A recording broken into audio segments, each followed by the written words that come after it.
Hi everyone, welcome back to Swathi channel. ಇವತ್ತಿನ video ಬಂದುಬಿಟ್ಟು pen ಕ್ಯಾಪ್ಸಿಂದ ನಮಗೆ ಎಷ್ಟೆಲ್ಲ ಉಪಯೋಗ ಆಗಿದೆ. ನಾವು ವೇಸ್ಟ್ ಅಂತ ಬಿಸಾಕ್ತಾ ಇರ್ತೀವಿ. ಆ ಪೆನ್ ಕ್ಯಾಪ್ಸಿಂದ ಯಾವ ರೀತಿ ನಾವು ಉಪಯೋಗಿಸ್ಕೋಬೋದು, ನಮ್ಗೆ ಯಾವ ರೀತಿ ಉಪಯೋಗ ಆಗುತ್ತೆ ಅಂತ ಈ ವಿಡಿಯೋದಲ್ಲಿ ತೋರಿಸ್ಕೊಡ್ತಿದ್ದೀನಿ. ನಿಮ್ಗೆ ಈ ವಿಡಿಯೋ ಇಷ್ಟವಾದರೆ ನನ್ನ ಚಾನಲನ್ನು ಸಬ್ಸ್ಕ್ರೈಬ್ ಮಾಡಿ, ಪಕ್ಕದಲ್ಲಿರೋ ಬೆಲ್ಲೈಕನ್ ಕ್ಲಿಕ್ ಮಾಡಿ, ನನ್ನ ಎಲ್ಲ ನೋಟಿಫಿಕೇಷನ್ ಬರುತ್ತೆ. ಪ್ಲೀಸ್ ನನ್ನ ಚಾನಲನ್ನು ಸಪೋರ್ಟ್ ಮಾಡಿ.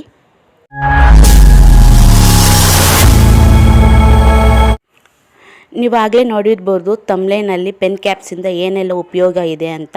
ಈ ಪೆನ್ ಕ್ಯಾಪ್ಸು ನಾವು ವೇಸ್ಟ್ ಅಂತ ಬಿಸಾಕ್ತಾ ಇರ್ತೀವಿ. ಈ ಪೆನ್ ಕ್ಯಾಪ್ಸಿಂದ ನಾವು ಚಿಕ್ಕ ಚಿಕ್ಕ ವಸ್ತುಗಳನ್ನು ನಾವು ಯಾವ ರೀತಿ ಉಪಯೋಗಿಸ್ಕೋಬೋದು ಅಂತ ಈ ವಿಡಿಯೋದಲ್ಲಿ ತೋರಿಸ್ತೀನಿ. ಈ ವಿಡಿಯೋನ ಕೊನೆ ತನಕ ನೋಡಿ, ಎಲ್ಲಿ ಸ್ಕಿಪ್ ಮಾಡಬೇಡಿ.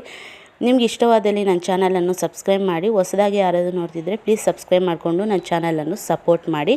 ಈಗ ಒಂದೊಂದು ಟಿಪ್ಪೇ ನೋಡ್ತಾ ಬರೋಣ ಬನ್ನಿ. ಫಸ್ಟ್ ಟಿಪ್ ಬಂದುಬಿಟ್ಟು, ನಾವು ಈ ರೀತಿ ಬಟ್ಟೆಗಳನ್ನು ಬಿಸಿಲಿಗೆ ಹಾಕಿರ್ತೀವಿ.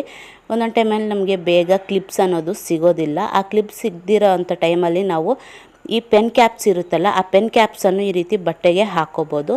ಬಟ್ಟೆಗೆ ಈ ರೀತಿ ಹಾಕೋದ್ರಿಂದ ಆ ಪೆನ್ ಕ್ಯಾಪ್ಸು ತುಂಬ ಟೈಟಾಗಿರುತ್ತೆ, ಬಟ್ಟೆಗಳು ಬೇಗ ಬಿದ್ದೋಗೋದಿಲ್ಲ.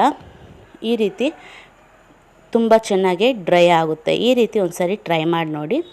ಟಿಪ್ ನಂಬರ್ 2 ಬಂದುಬಿಟ್ಟು, ನಾವು ಈ ರೀತಿ ಮಾಸ್ಕ್ ಆಗಿರ್ಬೋದು ಮತ್ತು ಬೈಕ್ ಕೀಸ್, ಕಾರ್ ಕೀಸ್ ಆಗಿರ್ಬೋದು ನಾವು ತಗೊಂಡಿರ್ತೀವಿ ಮತ್ತು ಎಲ್ಲಂದರೆ ಅಲ್ಲಿ ಬಿಸಾಕ್ತಾ ಇರ್ತೀವಿ. ಅದನ್ನು ಮತ್ತೆ ನಾವು ಹುಡ್ಕೋದಲ್ಲಿ ತುಂಬಾ ಟೈಮ್ ವೇಸ್ಟ್ ಆಗ್ತಾ ಇರುತ್ತೆ. ಆ ರೀತಿ ಆಗದಿರ ನಮಗೆ ಬೇಗ ಈ ಮಾಸ್ಕನ್ನು ಸಿಗಬೇಕು ಅಂತ ನಾನು ಈ ರೀತಿ ಒಂದು ಟಿಪ್ಪನ್ನು ಯೂಸ್ ಮಾಡ್ತಾಯಿದ್ದೀನಿ. ಅದೇನು ಅಂದರೆ, ಪೆನ್ ಕ್ಯಾಪನ್ನು ತಗೊಂಡು ಒಂದು ಪ್ಲಾಸ್ಟರ್ ತಗೊಂಡು ಈ ರೀತಿ ಆ ಪೆನ್ ಕ್ಯಾಪ್ಸ್ಗೆ ಹಾಕಿ, ಮತ್ತು ಆ ಪೆನ್ ಕ್ಯಾಪ್ಗೆ ಈ ರೀತಿ ಮಾಸ್ಕು ಮತ್ತು ಬೈಕ್ ಕೀಸ್, ಕಾರ್ ಕೀಸ್ ಈ ರೀತಿ ನಾವು ಹಾಕ್ಕೋಬೋದು. ಈ ರೀತಿ ಹಾಕ್ಕೊಂಡ್ರೆ ನಮಗೆ ಬೇಗ ಸಿಗುತ್ತೆ, ನಾವೆಲ್ಲಂದ್ರಲ್ಲೂ ಬಿಸಾಕೋದಿಲ್ಲ ಬೇಗ. ನೆಕ್ಸ್ಟ್ ಟಿಪ್ ಏನಂತ ನೋಡೋಣ.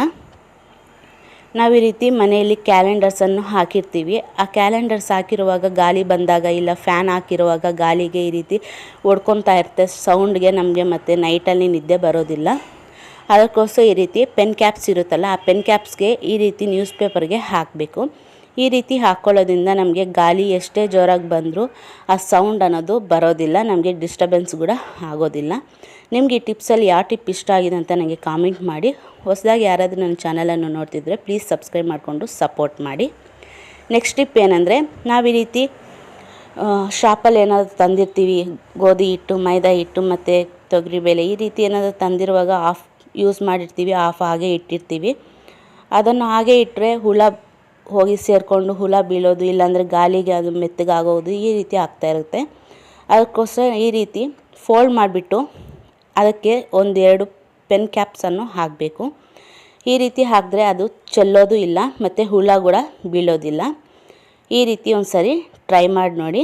ಪೆನ್ ಕ್ಯಾಪ್ಸು ತುಂಬ ಟೈಟಾಗಿರೋದ್ರಿಂದ ನಮಗೆ ಬೇಗ ಅದು ಚೆಲ್ಲೋದಾಗಲಿ ಹುಳ ಬೀಳೋದಾಗಲಿ ಏನೂ ಆಗೋದಿಲ್ಲ. ನೆಕ್ಸ್ಟ್ ಟಿಪ್ ಏನಂತ ನೋಡೋಣ. ಟಿಪ್ ನಂಬರ್ 5, ನಾವು ಈ ರೀತಿ ಬುಕ್ಸ್ ಏನಾದರೂ ಚಿಕ್ಕ ಮಕ್ಕಳು ಈ ರೀತಿ ಬರಿತಾ ಇರ್ತಾರೆ, ಪೆನ್ಸಿಲ್ ಶಾರ್ಪ್ ಮಾಡಿ ಚಿಕ್ಕದಾಗೋಗಿರುತ್ತೆ. ಆ ಚಿಕ್ಕದಾಗಿದೆ ಅಂತ ಬೇಗ ಬಿಸಾಕ್ತಾರೆ, ಬರೆಯೋಕ್ಕೆ ಹೋಗೋದಿಲ್ಲ.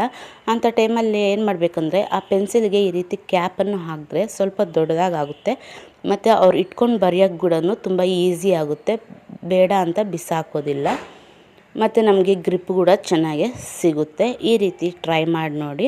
ನಿಮ್ಗೆ ಈ ಟಿಪ್ಸಲ್ಲಿ ಯಾವ ಟಿಪ್ ಇಷ್ಟ ಆಗಿದೆ ಅಂತ ನನಗೆ ಕಾಮೆಂಟ್ ಮಾಡಿ. ನಿಮ್ಗೊಂದಾದರೂ ಯೂಸ್ ಆಗಿದೆ ಅಂದಲ್ಲಿ ನನ್ನ ಚಾನಲನ್ನು ಸಬ್ಸ್ಕ್ರೈಬ್ ಮಾಡೋದು ಮರಿಬೇಡಿ. ಟಿಪ್ ನಂಬರ್ 6, ನಾವು ಈ ರೀತಿ ದೇವ್ರ ಫೋಟೋಸ್ಗೆ ಹೂವನ್ನು ಇಡ್ತಾ ಇರ್ತೀವಲ್ಲ, ಒಂದೊಂದು ಟೈಮಲ್ಲಿ ಏನಾಗುತ್ತೆ ಅಂದರೆ, ಆ ದೇವ್ರ ಫೋಟೋ ಹಿಂದೆ ಈ ರೀತಿ ಲಾಕ್ ಏನೂ ಇರೋದಿಲ್ಲ. ಫೋಟೋಗೆ ಏನಾದರೂ ಹೂ ಇಟ್ಟರು ಕೂಡ ಬೇಗ ಬಿದ್ದೋಗ್ತಾ ಇರುತ್ತೆ.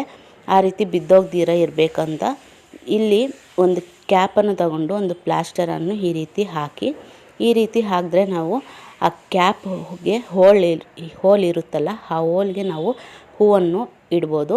ಈ ರೀತಿ ಇಟ್ಟರೆ ನಮಗೆ ಆ ಹೂವು ಅನ್ನೋದು ಬಿದ್ದೋಗ್ದಿರ ಇರುತ್ತೆ. ದೇವ್ರ ಫೋಟೋಗೆ ಯಾವತ್ತಾದರೂ ಈ ರೀತಿ ಅದಕ್ಕೆ ಏನೂ ಇಲ್ಲ, ಹೂವು ಬಿದ್ದೋಗ್ತಾ ಇದೆ ಅಂದಾಗ ಒಂದು ಕ್ಯಾಪನ್ನು ಹಾಕಿ ಈ ರೀತಿ ಹೂವನ್ನು ಇಡಿ, ತುಂಬ ಚೆನ್ನಾಗೇ ಇರುತ್ತೆ ನೋಡೋದಕ್ಕೂ ಕೂಡ. ಟಿಪ್ ನಂಬರ್ 7, ನಾವು ಈ ರೀತಿ ಪೆನ್ಸಿಲನ್ನು ಶಾರ್ಪ್ ಮಾಡಿ ಕೊಟ್ಟಿರ್ತೀವಿ. ಶಾರ್ಪ್ ಮಾಡಿ ಕೊಟ್ಟಿದ್ರು ಕೂಡ ಆ ಸೀಸ ಅನ್ನೋದು ಮುರಿದೋಗ್ತಾ ಇರುತ್ತೆ, ಬೇಗ ಇದು ಕೆಳಗಡೆ ಬಿದ್ದೋಗೋದು. ಈ ರೀತಿ ಆದಾಗ ಆ ಪೆನ್ಸಿಲ್ಗೆ ಈ ರೀತಿ ಸೀಸ ಅನ್ನೋದು ಮುರಿದೋಗುತ್ತೆ. ಮತ್ತು ಅದನ್ನು ಶಾರ್ಪ್ ಮಾಡಿ ಚಿಕ್ಕದು ಮಾಡಿಬಿಡ್ತಾ ಇರ್ತಾರೆ. ಅದಕ್ಕೋಸ್ಕರ ಏನು ಮಾಡಬೇಕಂದ್ರೆ ಈ ರೀತಿ ಒಂದು ಕ್ಯಾಪನ್ನು ತಗೊಂಡು ಆ ಪೆನ್ಸಿಲ್ಗೆ ಹಾಕಿ ಕೊಟ್ಟರೆ ಒಂದು ಪೆನ್ ಥರ ಯೂಸ್ ಆಗುತ್ತೆ. ಮತ್ತು ನಾವು ಶಾರ್ಪ್ ಮಾಡಿ ಕೊಟ್ಟರು ಕೂಡ ಅದು ಕೆಳಗಡೆ ಬಿದ್ದರೂ ಕೂಡ ಆ ಸೀಸ ಅನ್ನೋದು ಮುರಿದೋಗೋದಿಲ್ಲ. ಈ ರೀತಿ ಟ್ರೈ ಮಾಡಿ ನೋಡಿ. ಟಿಪ್ ನಂಬರ್ 8, ನಾವು ಈ ರೀತಿ ಬುಕ್ಸನ್ನು ಓದ್ತಾ ಇರ್ತೀವಿ. ತುಂಬ ಜನಕ್ಕೆ ಬುಕ್ಸ್ ಓದುವಂಥ ಅಭ್ಯಾಸ ಇರುತ್ತೆ. ಈ ರೀತಿ ಓದುವಾಗ ನಾವು ಎಲ್ಲಿಗೆ ಸ್ಟಾಪ್ ಮಾಡಿದ್ದೀವಿ ಅಂತ ಗೊತ್ತಾಗೋದಿಲ್ಲ. ಮತ್ತು ಫಸ್ಟಿಂದ ಪೇಜಸನ್ನು ಟರ್ನ್ ಮಾಡ್ಕೊತ ಬರಬೇಕು. ಆ ರೀತಿ ಆಗದಿರೋ ಈ ಸಿಂಪಲ್ ಟಿಪ್ಸನ್ನು ಫಾಲೋ ಮಾಡಿ. ನಾವು ಎಲ್ಲಿಗೆ ಓದಿದ್ದೀವಿ ಅಂದರೆ ಅಲ್ಲಿವರೆಗೂ ನಾವು ಈ ರೀತಿ ಪೆನ್ ಕ್ಯಾಪನ್ನು ಹಾಕಿ ಇಟ್ಟರೆ ಮತ್ತು ನಮಗೆ ನೆಕ್ಸ್ಟ್ ಟೈಮ್ ತಗೊಳ್ಳೋವಾಗ ನಾವು ಎಲ್ಲಿಗೆ ಓದಿದ್ದೀವಿ ಅಂತ ನಮಗೆ ಬೇಗ ಸಿಗುತ್ತೆ. ನಾವು ಆ ಪೇಜನ್ನು ಬೇಗ ತಗೋಬೋದು. ಓಪನ್ ಮಾಡಿ ನಾವು ಮತ್ತೆ ಓದ್ಕೋಬೋದು. ಮತ್ತು ಫಸ್ಟಿಂದ ಓದಬೇಕು, ಫಸ್ಟಿಂದ ತೆಗಿಬೇಕು ಅನ್ನೋದು ಏನೂ ಇರೋದಿಲ್ಲ. ಈ ರೀತಿ ಟ್ರೈ ಮಾಡಿ ನೋಡಿ. ಟಿಪ್ ನಂಬರ್ 9, ನಾವು ಈ ರೀತಿ ಪ್ಲಾಸ್ಟರನ್ನು ಯೂಸ್ ಮಾಡ್ತಾ ಇರ್ತೀವಲ್ಲ, ಆ ಪ್ಲಾಸ್ಟರ್ ಒಂದೊಂದು ಟೈಮಲ್ಲಿ ಓಪನ್ ಎಲ್ಲಿದೆ ಅಂತ ಬೇಗ ಸಿಗೋದಿಲ್ಲ. ಅದನ್ನು ಓಪನ್ ಎಲ್ಲಿದೆ ಅಂತ ಹುಡ್ಕೋದಲ್ಲೇ ಟೈಮ್ ತುಂಬಾ ವೇಸ್ಟ್ ಆಗ್ತಾ ಇರುತ್ತೆ, ನಮಗೆ ಕೈಗೆ ಬೇಗ ಸಿಗೋದಿಲ್ಲ. ಆ ರೀತಿ ಇದ್ದಾಗ ಏನು ಮಾಡಬೇಕಂದ್ರೆ ಸ್ವಲ್ಪ ಈ ಪ್ಲಾಸ್ಟರನ್ನು ಓಪನ್ ಮಾಡಿ ಅದಕ್ಕೆ ಈ ರೀತಿ ಪೆನ್ ಕ್ಯಾಪನ್ನು ಹಾಕಿ ಇಡಬೇಕು. ಈ ರೀತಿ ಹಾಕೋದ್ರಿಂದ ನಮಗೆ ನೆಕ್ಸ್ಟ್ ಟೈಮ್ ನಾವು ಏನಾದರೂ ತಗೊಳ್ಳೋವಾಗ ನಮಗೆ ಆ ಪೆನ್ ಕ್ಯಾಪ್ ಇರುತ್ತೆ, ನಮಗೆ ಬೇಗ ಅದು ಓಪನ್ ಎಲ್ಲಿದೆ ಅಂತ ಬೇಗ ಸಿಗುತ್ತೆ. ಈ ರೀತಿ ಟ್ರೈ ಮಾಡಿ ನೋಡಿ. ಐ ಹೋಪ್ ನಿಮ್ಗೆ ಈ ಟಿಪ್ಸ್ ಎಲ್ಲ ಯೂಸ್ ಆಗುತ್ತೆ ಅಂತ ಈ ವಿಡಿಯೋನ ಶೇರ್ ಮಾಡಿದ್ದೀನಿ. ನಿಮಗೆ ಯಾವ ರೀತಿ ಯೂಸ್ ಆಗಿದೆ ಅಂತ ನನಗೆ ಕಾಮೆಂಟ್ ಮಾಡಿ. ನಿಮ್ಗೊಂದಾದರೂ ಇಷ್ಟ ಆದಲ್ಲಿ ನನ್ನ ಚಾನಲನ್ನು ಸಬ್ಸ್ಕ್ರೈಬ್ ಮಾಡೋದು ಮರಿಬೇಡಿ. Thanks for watching. ಪ್ಲೀಸ್ ನನ್ನ ಚಾನಲನ್ನು